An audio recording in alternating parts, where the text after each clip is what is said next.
Le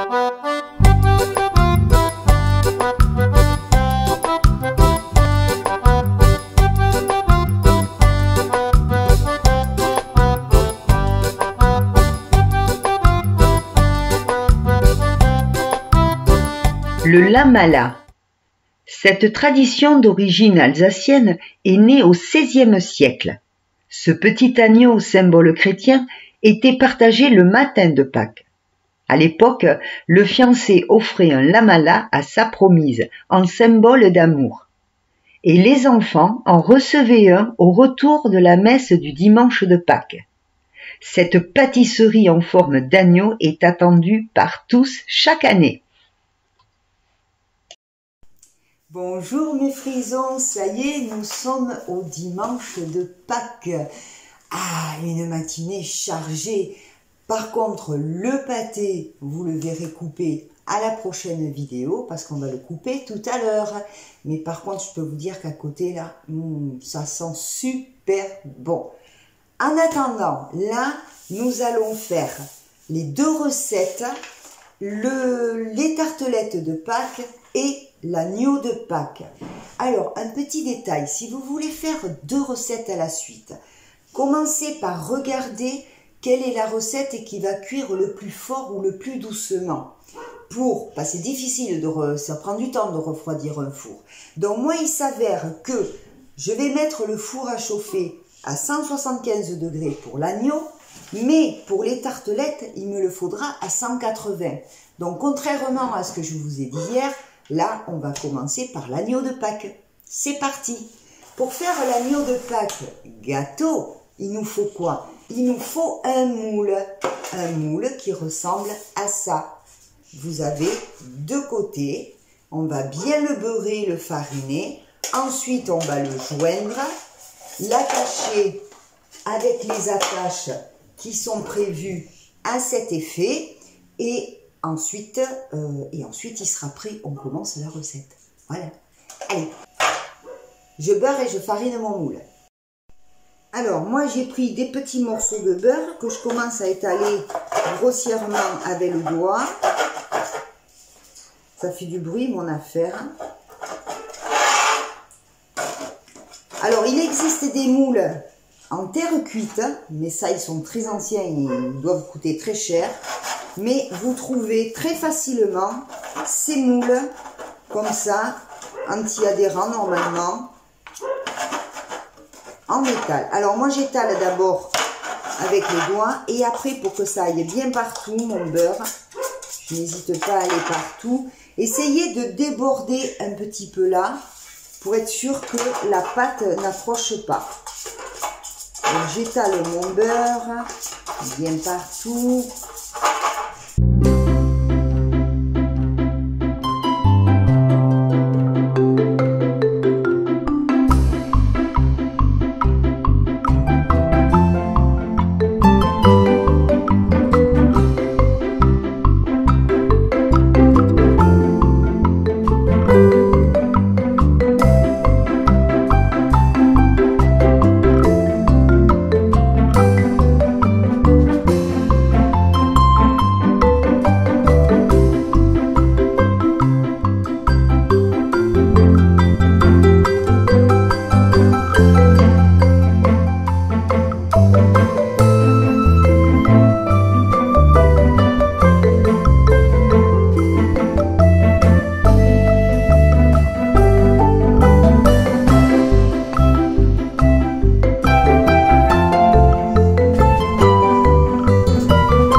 Voilà, mon moule est bien beurré, bien fariné. Je vais essuyer les contours un peu qui vont se coller entre eux.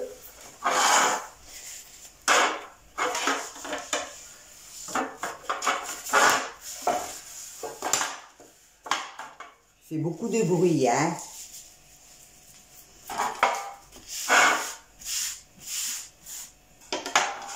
Ce moule, il se referme comme ça. Bien face à face. Et on va le fermer à l'aide de nos petites pinces.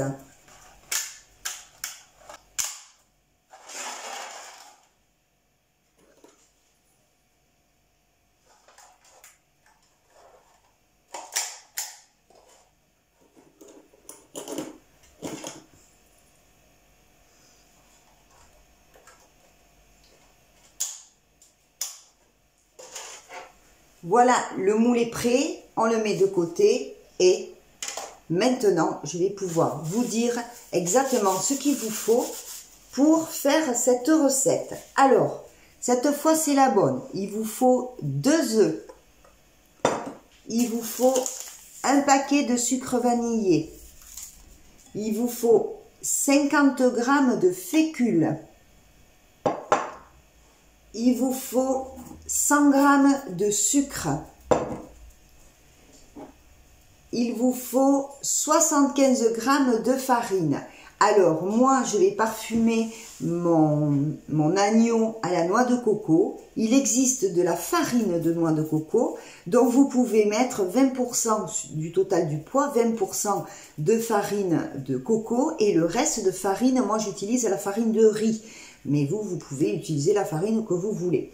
Donc sachez que cette recette est sans gluten et sans lactose, comme toutes les autres. Donc j'en étais à 75 g de farine, 3 g de levure chimique. Alors attention, les sachets font 11 g. Essayez d'avoir une balance précise pour avoir vos 3 g de levure chimique. Il vous faudra quelques gouttes d'extrait de citron ou du citron du vrai si vous en avez.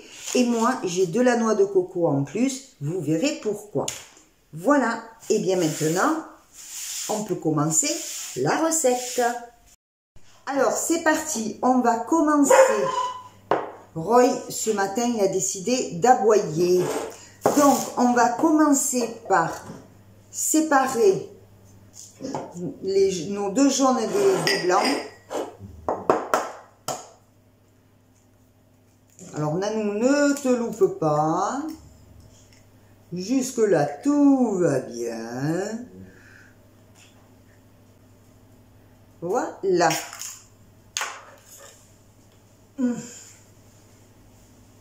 Alors, nous allons battre les jaunes avec 3 cuillères à soupe d'eau tiède. Donc, je prends mon saladier. Je mets mes jaunes. 3 cuillères à soupe d'eau tiède. J'ai pas pris la cuillère à soupe. Je reviens.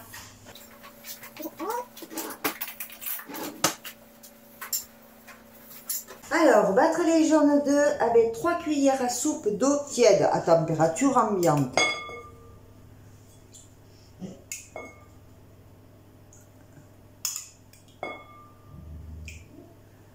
Voilà, ça c'est fait. Donc pour l'instant, je commence à la main comme ça. Hop là.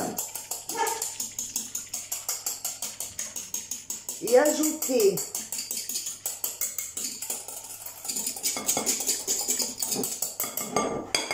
voilà, ça c'est fait. Il faut ajouter progressivement 80 g de sucre plus le sucre vanillé. Le sucre, on l'a déjà pesé, donc on va peser 80 g de sucre. Je tare ma balance, tout va bien. Et on verse jusqu'à 80. Voilà. Alors, ajoutez progressivement les 180 g de sucre et le sucre vanillé. On y va. Ça, je commence à la main.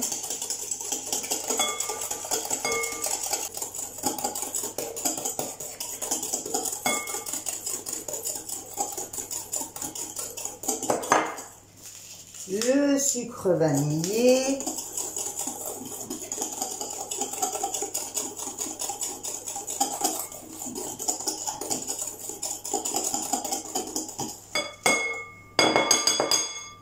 Et là, je prends mon fouet électrique et je vais battre jusqu'à obtention d'une masse épaisse.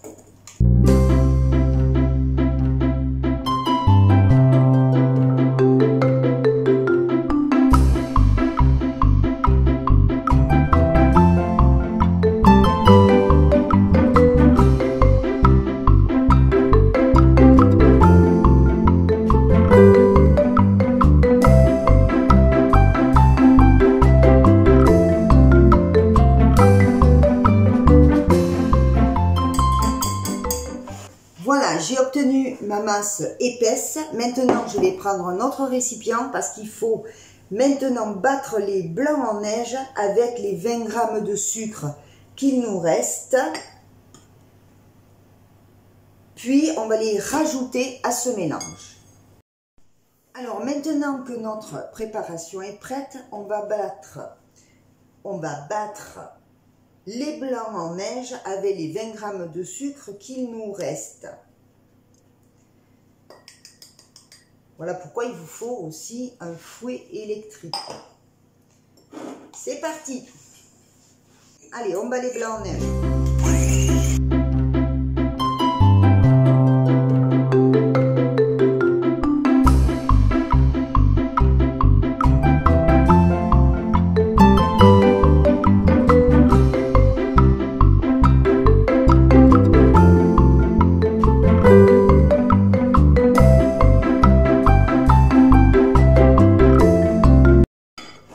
Alors normalement vous faites ça avec une maryse, sauf que moi j'ai oublié la mienne et je vais essayer de faire avec ce que j'ai. On les décolle délicatement.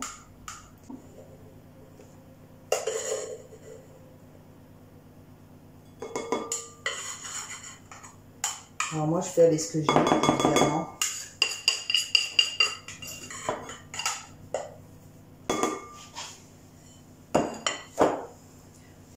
Alors maintenant que nous avons déposé nos blancs en neige sur la première préparation, nous allons tamiser la farine. C'est parti, notre farine.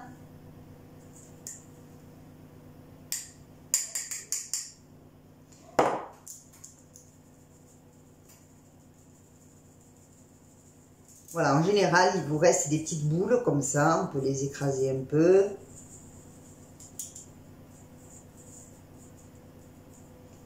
Voilà, on tamise la farine, la fécule, oups,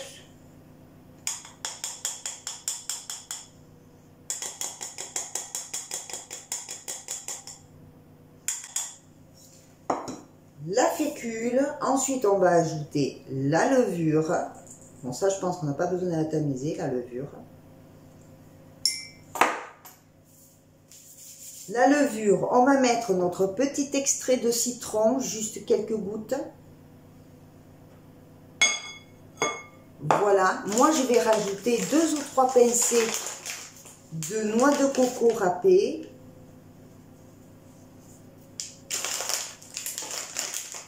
Des belles pincées.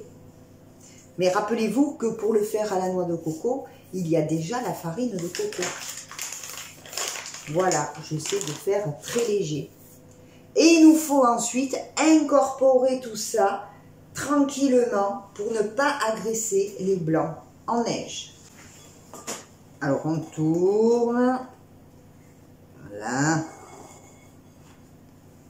Doucement.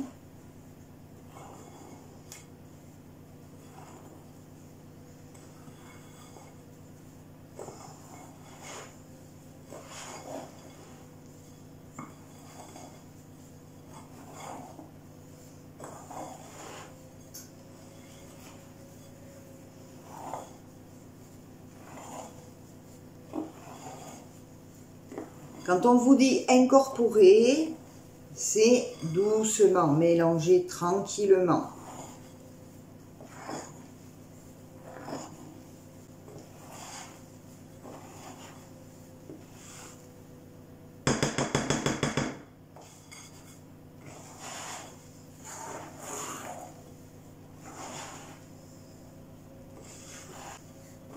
Il faut que tout soit bien mélangé.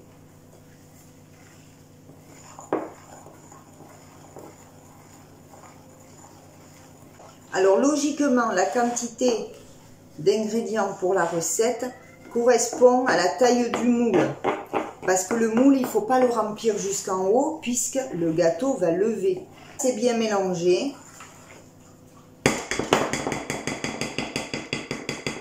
Maintenant, on peut remplir le moule. Faites attention qu'il soit bien clampé, bien fermé. Et on verse délicatement.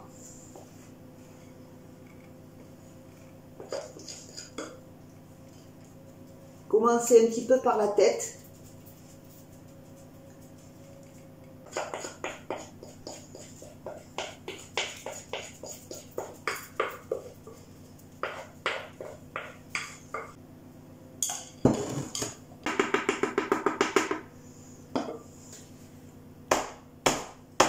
Ça, c'est pas trop, juste pour que la pâte descende bien en bas. Donc là, effectivement, je suis à peu près à la moitié. Je vais vous montrer ça. Je suis à peu près à la moitié du moule.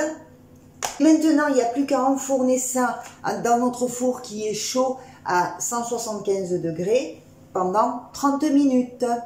Voilà, alors l'agneau est refroidi, on va procéder au démoulage. Tout d'abord, je tiens à vous préciser, regardez, il n'y a pas trop monté. Ce qui s'est passé, c'est que ça a coulé par là-dessous. Donc on en a perdu un peu de pâte dans le four. Donc j'ai réfléchi, peut-être que la prochaine fois, je vais vous montrer après une solution pour que la pâte ne foute pas le camp. Alors on va démouler verdict. Vous défaites vos petites pinces de chaque côté. Faites attention à ne pas les perdre. Hop. Petites pinces.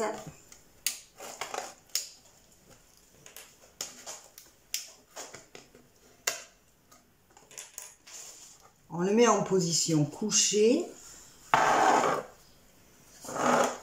Et vous essayez de commencer tout doucement par la tête. S'il est bien refroidi, normalement tout va bien. Voilà, j'ouvre mon moule. Je ne sais pas si vous voyez bien là. Voyez, ça a coulé du côté de la tête. Je récupère mon agneau. Bon, il n'est pas entier malheureusement. Alors, quand vous avez fait ça, les bords là, vous les grattez un peu.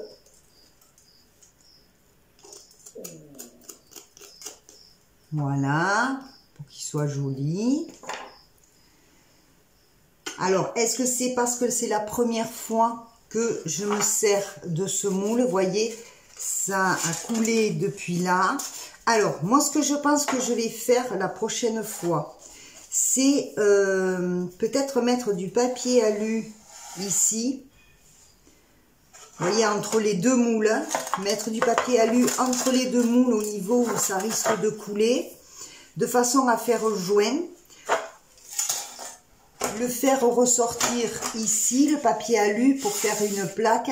Et au lieu de poser le moule sur une grille, le poser dans un plat ou sur une plaque. Voilà. Alors, notre petit agneau, maintenant, il est là. Il est mignon, même s'il n'est pas entier. Il est mignon. Qu'est-ce qu'on va faire? Soit vous le saupoudrez de sucre glace, soit moi, je vais l'humecter un petit peu et y mettre de la noix de coco, puisqu'il est à la noix de coco. Alors, si vous faites avec la noix de coco, le sucre glace, il va tout seul dedans. Si vous faites à la noix de coco, moi je vais d'abord l'humecter d'eau.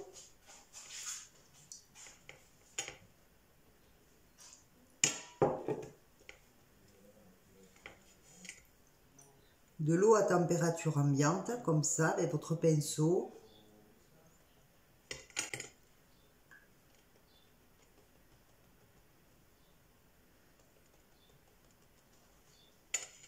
Voilà. Et moi, je vais rajouter une petite touche de muscat.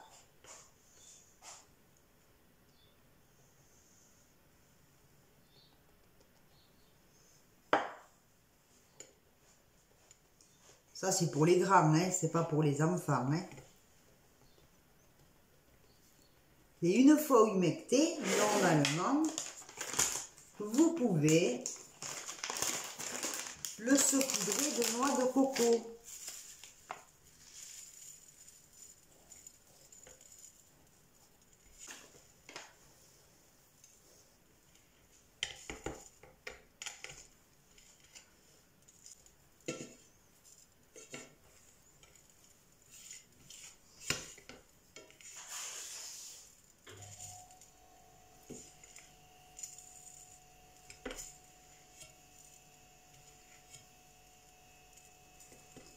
Alors normalement, tous les dessins se forment bien, sauf que moi, évidemment, eh bien, voilà, mon petit agneau, il est tout beau, tout mignon, on peut en mettre plus. Avec le sucre glace, ça doit mieux marcher. On va lui mettre son petit ruban.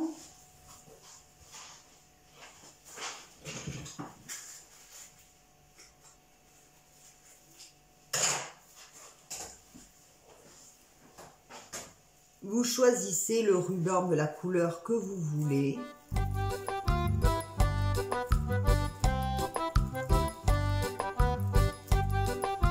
Moi, je fais avec ce que j'ai. Et voilà, mon petit agneau est tout prêt, tout joli.